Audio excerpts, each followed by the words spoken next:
Hi everyone, welcome to today's tutorial, and in this video I will be showing you how you can recreate this shoebox template, and it's fairly easy to do, and let's dive right in. So the first thing I'm going to do is that I'll be opening up a new document. So for this video I will be using this custom size document. The width is going to be 310 millimeters and the height is going to be, I'm going to change this a little. I'm going to make it 297 millimeters in height, and no, actually let it be 210 millimeters. I will rename my document to be shoebox template, and the orientation is going to be in landscape format right here, and I'll click on create now.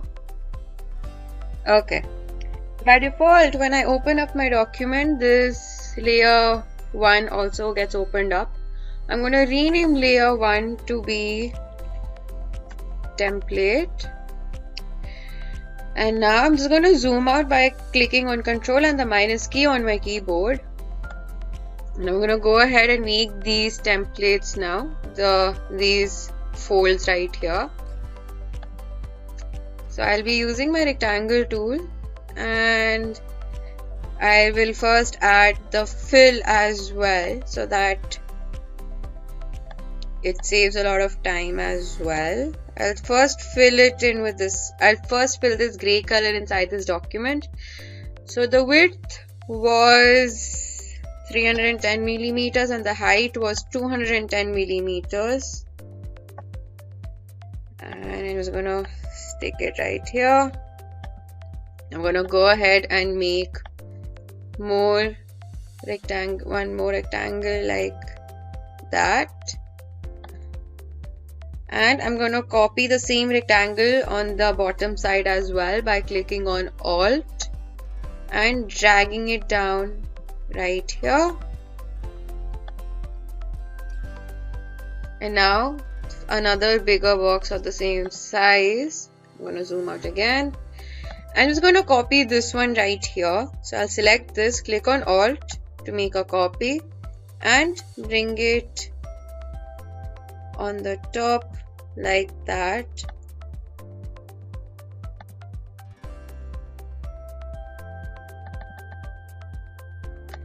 Okay. And now for this rectangle as well, I'm gonna go back here.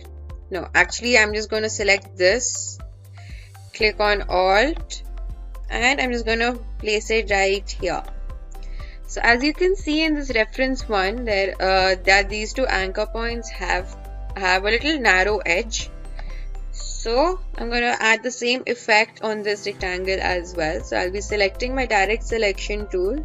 I'll select this anchor point, and with the help of the shift and the arrow keys, I'm just going to bring it inwards once, twice, thrice. I'm going to do the same thing with the other anchor point as well. So I'll select that anchor point, click on shift and the left arrow key once, twice, thrice, like that. So you've got this. And now for these flaps as well, so I'm going to select the rectangle tool again and make one big flap like this. Come over here to this transform panel, and in the width option right here, I'm going to change the width to 105 mm like that, and then bring this inward like that. I'm going to select this rectangle and make another copy on the other side as well by clicking on Alt. And there we go, we got our two flaps. And now I'm going to make these flaps as well. So rectangle tool again, and I'm going to make one square like that. I'm going to zoom in on this. Okay, let's get this adjusted like that. Okay, So I'm going to select the direct selection tool, click and hold this anchor point and bring it inwards by inwards a little. So I'll select the shift and the up arrow key once and do the same thing on the other side as well. I'll select this anchor point with the help of the direct selection tool, click on shift and the down arrow key once. So I'm going to zoom out again. I'm going to select this and make a mirror image onto the other side as well. So in order to do that, I'll select this square, right click on this, go to transform and click on reflect, and I'll be choosing this vertical axis, vertical from the axis right here, and I'll click on copy so that it becomes into a mirror image and a copy is made as well.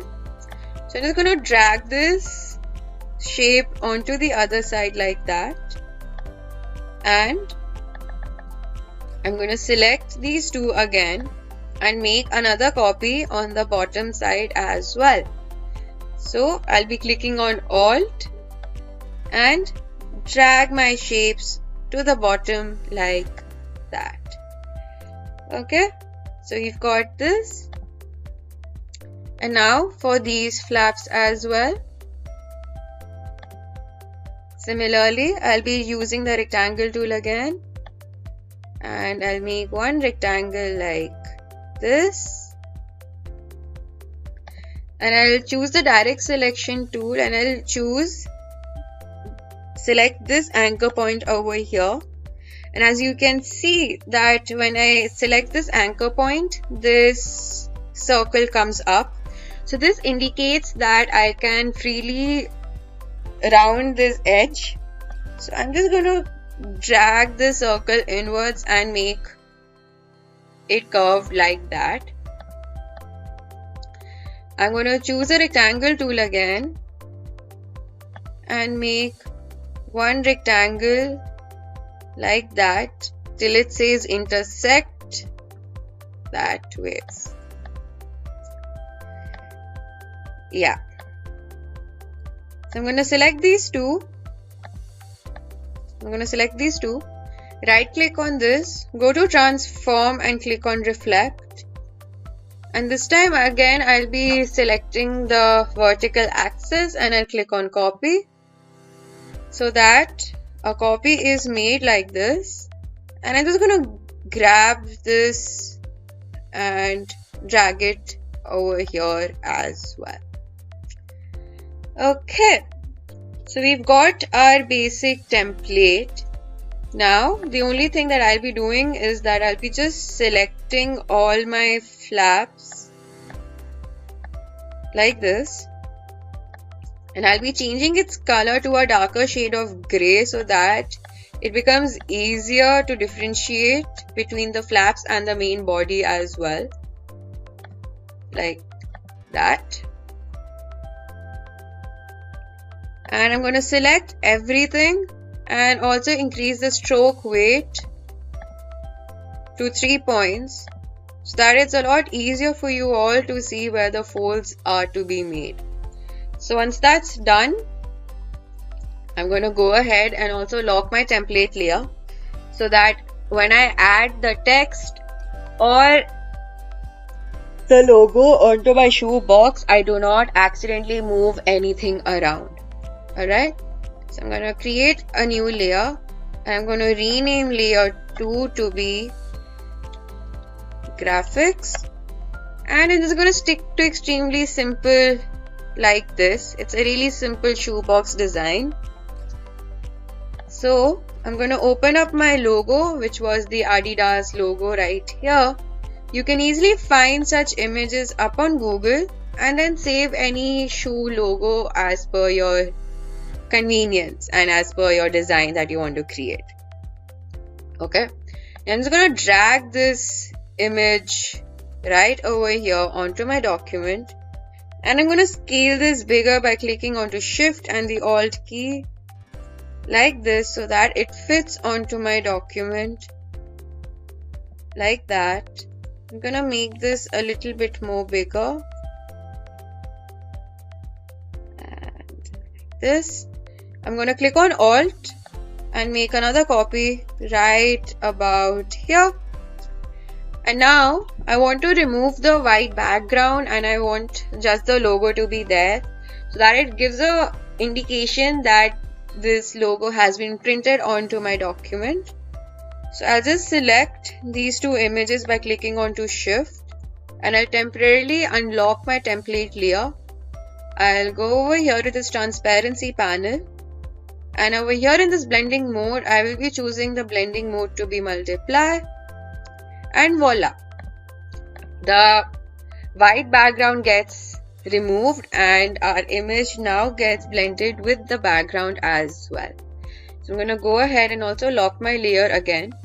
But the reason why I've also unlocked my template layer is because if you apply the same blending onto a locked layer, the effect is not going to be applied. The white background is going to be there as well. So it's recommended that if you find the PNG image, then you can skip this step, where this blending mode step. But in case if you do find a really good image but it has a white background, then yes, then use this blending mode step. So that's done, and I'm going to go ahead and also close this logo. And now I'm just going to add the text, which is the shoe size, right? So the shoe size, I'm just going to write it right here. I'm going to type in shoe size to be 6, and I'm going to increase the size to 72 points, like that. And I'm also just going to make this bold as well, like that. I'm gonna keep it right here. And I'm just going to add a few more icons to my packaging as well, such as the barcode, the MRP price as well. So to open up my new image, I'll be clicking on Ctrl+O, and I'll choose my barcode. So I already have these images saved from Google. I'm just going to resize this and keep it right here, or probably there, wherever you want to, like that. I'm also just going to blend this as well, like that.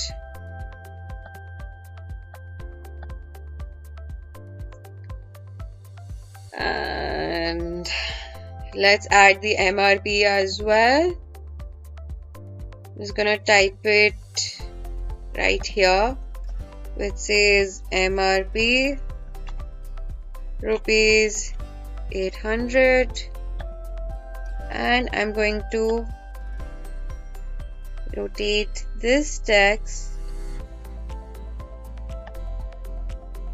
keep it right about here, actually on the back side, and I'm going to decrease its size to 24. Oh no, I'm just going to stick to 36, like that. And there you go. We have now successfully made our shoebox template. And now the only thing that is left to do is to save our file. So in order to do that, I'll be going to File and clicking on Save As. So by default, my file name is going to be the same as my document name, which was shoebox template. And my save as type is going to be Adobe Illustrator. I highly recommend that we save a file in this format, so that in case if I want to make any further changes, I can easily access my AI file, and I'll click on Save and OK. So there you go. This was a short video on how you can recreate the simple shoebox template. So I hope you found this video to be useful, and you can recreate any type of shoebox template for any brand as well.